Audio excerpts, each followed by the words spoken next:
Hello friends, welcome to this fifth video on number theory.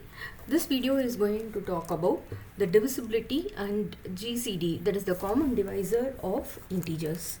Come on, first we will check what is meant by the definition for divisibility and how the concept can be extended for finding the greatest of the common divisors. Definition: divisibility. Let a and b be two integers such that a is not equal to 0. Then the following statements are going to be one and the same. We can call like a divides b, a is the divisor of b, a is a factor of b is a multiple of a, b is divisible by a, and so on. So what does these concepts mean to us? Which says that there is going to be an integer c such that b can be expressed as the product ac. Okay. Say for example, I say 4 divides 8. So now this takes the role of A and this takes the role of B. So what I can say is I can express this 8 as 4 times of an integer called as C. And we know that this integer is nothing but 2 for us.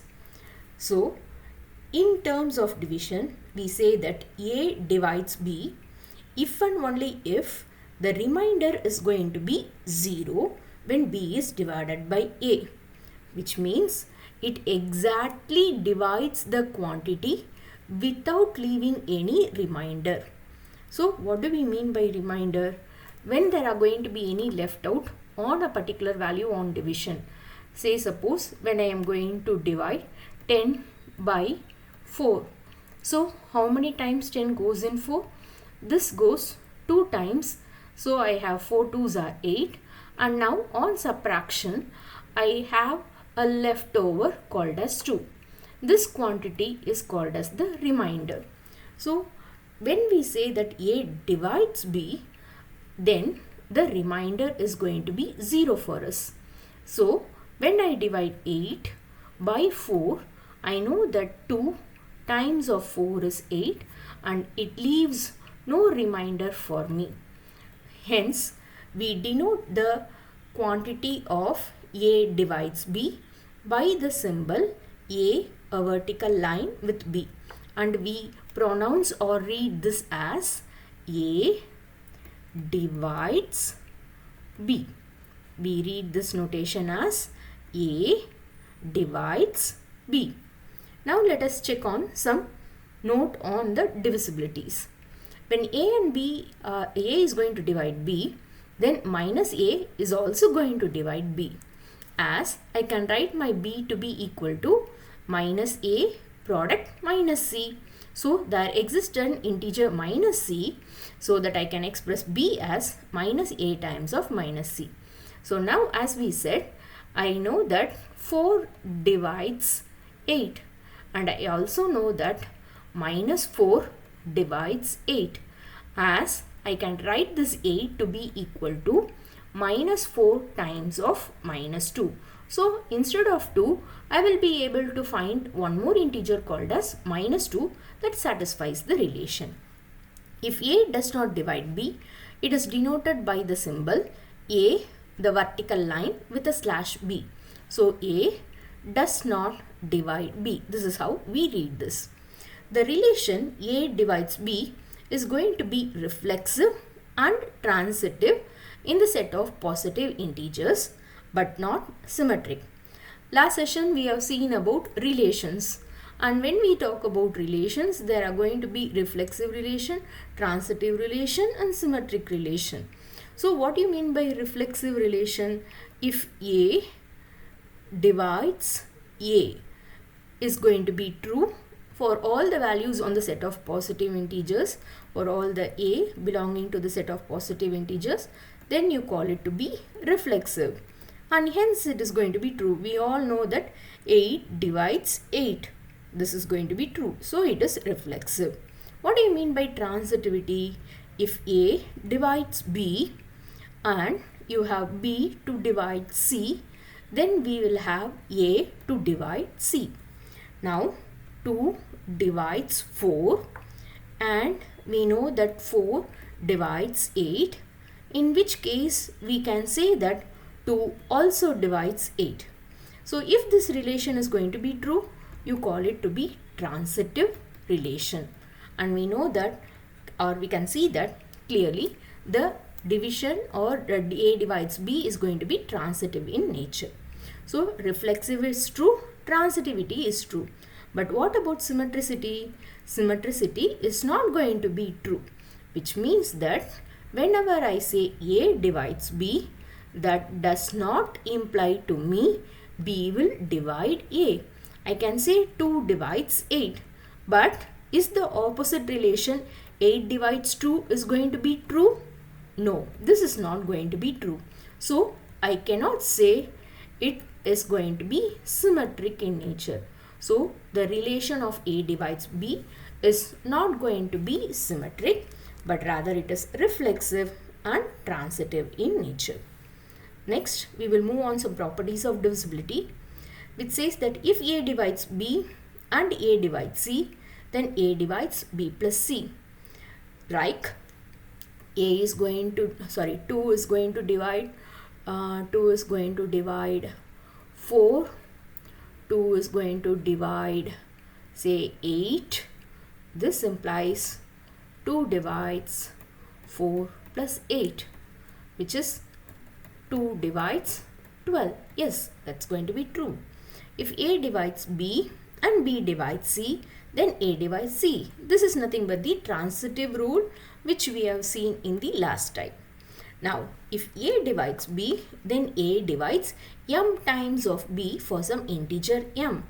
That is, if A is going to divide 4 or say 2 is going to divide 4, then you can say that 2 divides multiples of 4. So you can say 2 into 4, which is going to be 8, 3 into 4, which is going to be 12. So 4 into 4, which is 16, and so on. So 2 divides 8, 2 divides 12, 2 divides 16, and so on. The multiples of 4 are all divisible by 2. So if A divides B, then A also divides multiple times of B. Now combining your property number 1 and the property number 3, we can say that if A divides B and A divides C, then A divides MB plus NC. That is the linear combination for some integers m and n. Okay, so these are going to be some properties of divisibility which will help us to solve some simple problems. Next, moving on, we define what is meant by prime number. An integer p which is greater than 1 is called as a prime if its positive divisors are going to be 1 and the integer p itself. So, apart from 1 and the number itself, the number is not divisible by any other quantity, then you call it to be prime. Any integer which is greater than 1 but which is not a prime is referred by the name composite numbers. Okay, so take for the case 3 is going to be a prime number. Okay, how about 4? Now 4 is divisible by this, you call it to be prime because 3 is divisible by 1 and 3 is divisible by 3 alone. Hence, you call the number 3 to be prime. How about 4? 4 is divisible by 1, 4 is divisible by 2, 4 is divisible by 4. So, apart from 1 and 4, there is going to be one more number called as 2 which is going to divide this 4. So, how do you term this number which has divisors other than 1 and itself called by? You call it as composite numbers. A positive integer n is composite if it has a divisor d that lies between 1 and n. That's what we saw over here. Between 1 and n, there is going to be some number that it's going to divide it. Okay. So, say suppose you have 10.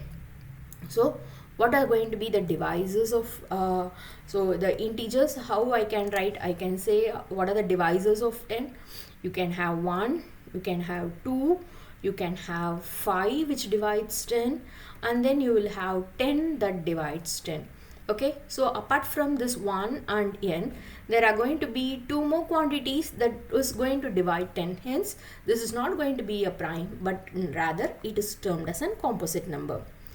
There are certain points to be noted that the integer 1 is going to be neither prime nor composite, as we see that by the definition itself we start the values from greater than 1.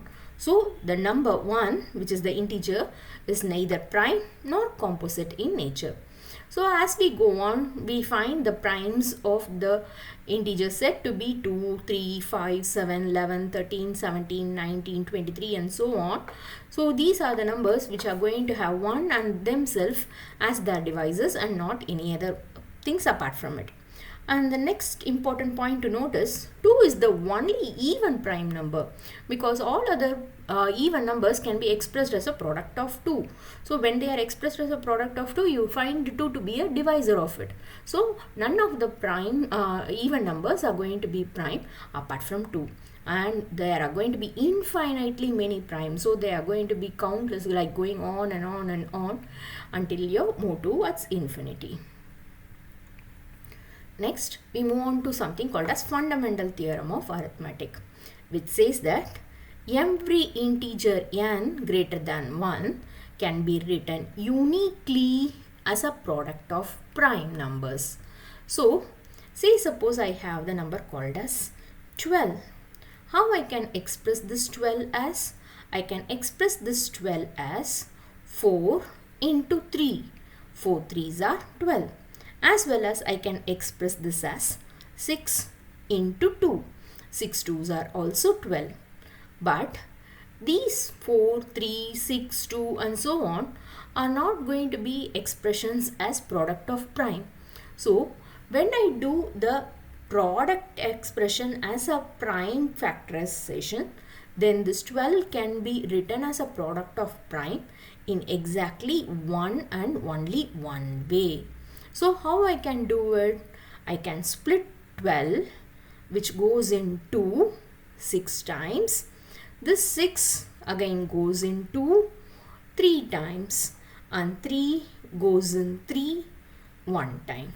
So I can express 12 as 2 to the power of 2 product 3 to the power of 1, which is going to be expressed as product of, this is one prime number, this is one prime number, and this way of expressing 12 as a product of prime is going to be unique. What do you mean by unique? There is going to be only one way in which we can do so. Okay, so this theorem is called as the fundamental theorem of arithmetic. Now, as we saw, what is meant by prime factorization?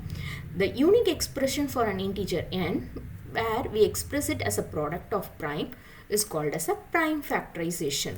So you can split the integer n as p1 power k1, p2 power k2 up to pn power kn and so on, so that each of these pi's are going to be prime, which are raised to some power called as k1, k2, kr and so on, where 1 less than or equal to I less than r.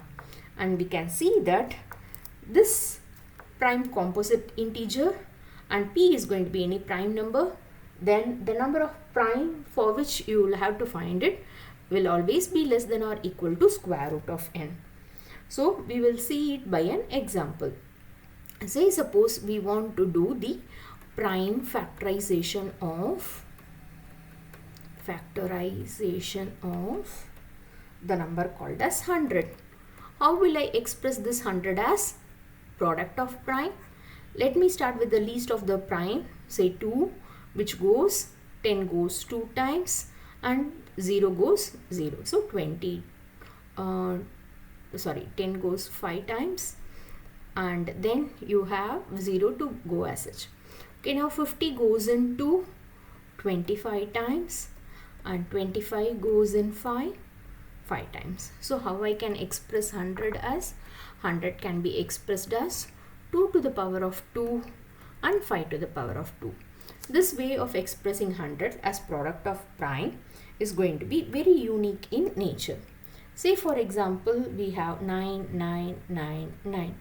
How I can express this 9999 as it is 9 times of 11 and 101. But this 9 is nothing but 3 square. So I write 3 square into 11 to the power of 1 into 101 to the power of 1, which is again a prime number expressed to the power of 2, prime to the power of 1 and prime to the power of 1. And we know that by the second note, if n is going to be greater than 1 is a composite integer and p is prime, then the prime is going to be less than or equal to n. So if I want to know whether the given number is going to be prime or not, then I can just go for the square root of the number and then check all the primes that are going to be less than or equal to the quantity. Say suppose I want to check if 83 is going to be prime or not. So what will I do? I will have to just go for checking. I need not have to go checking from 1, 2, 3, 4 and so on till 83. So this says that take just a square root of 83. What do you know about the nearest number which is going to be the square root of the term? We know that the square root of the nearest of the number is going to be square root of 81, which we know it is going to be equal to 9. Just check for the prime numbers which are less than or equal to 9. So what are they? 2, 3, 5, 7. So we check that is 83 divisible by 2? No. Is 83 divisible by 3? How to check divisibility of 3? 8 plus 3, 8, 9, 10, 11. Is 11 divisible by 3? No. So it is not divisible by 3. How to check divisibility by 5? 83 divisible by 5. If the last integer is going to be 5 or 0, then it is divisible by 5. It is also not divisible by 5. So is 83 divisible by 7? No. 83 is not divisible by 7. Hence we conclude that none of the numbers which is going to be less than the square root of the number value less than the primes is going to divide it. Hence 83 is going to be a prime. So if we are able to find a number which divides it, then you can very well say that it is going to be composite and hence it is not going to be prime in nature. Next, we move on to the division algorithm. Let a and b an integer and b be a positive integer. A can be any integer, b is positive, meaning it is going to be greater than 0. Then there are going to be unique integers q and r with 0 less than or equal to r less than b, such that I can express a as bq plus r. So first when we say that a divides b, there are going to be no reminders. In the division algorithm, we allow for the remainder, in which case the element a can be expressed as the constant times or the quantity times of b plus the remainder r. The quantities or the integer q is called as the quotient of the value when a is divided by b, and r is referred as the remainder when a is divided by b. Say for the case I am dividing 43 by 5. So what happens? 43 can be expressed as how many times 43 goes in 5? I know that 5 eighths are 40, and when subtracted it leaves a remainder of 3. So I can express this 43 as 8 times of the quantity 5 plus the remainder which is going to be 3. So now 5 eighths are 40 plus 3, 40 plus 3 makes it as 43. In which case this quantity 8 which I have will be called as the quotient when your 43 is being divided by 5, and this quantity called as 3 is called as the remainder when your 43 is being divided by 5. Note that this remainder always has to be between 0 and b. It can leave a remainder of 0 and number which is strictly less than 5. Why so? Because when it leaves the remainder to be 0, 1, 2, 3 and 4, it is permissible. when it leaves a remainder 5, what happens? Actually, the number is divisible by 5 one more time. Okay, so the possible remainders when you divide by any quantity n has to be strictly less than that of n. Okay, so 0 less than or equal to the remainder value will always be less than that of the value by b by which you divided. So keep this in mind. This is called or referred as the division algorithm. Next, moving on, we find what is meant by the greatest common divisor. Given any two integers a and b, an integer d not equal to 0 is referred as a common divisor or a common factor of a and b if d divides both a as well as b. So it has to divide both the quantities a and b. In addition, if this a and b are not both equal to 0 and we say the value d is the greatest of the common divisor if it is going to be the largest of the common divisors for a and b. This GCD or greatest common divisor is also referred by the name highest common factor or HCF. Now let us watch an example like what is going to be the GCD of 24 and 42. The numbers that divide both 24, you need to keep in mind it is both 24 and 42 are plus or minus 1, plus or minus 2, plus or minus 3 and plus or minus 6. Okay, and out of these divisors, 1 is a divisor, 2 is a divisor, 3 is a divisor, 6 is a divisor. And among them, what happens is 6 is going to be the largest of all the quantities. So what do we call this 6 as? This 6 is referred as the GCD of the quantity 24 and 42. Moving on, we say something called as relatively prime.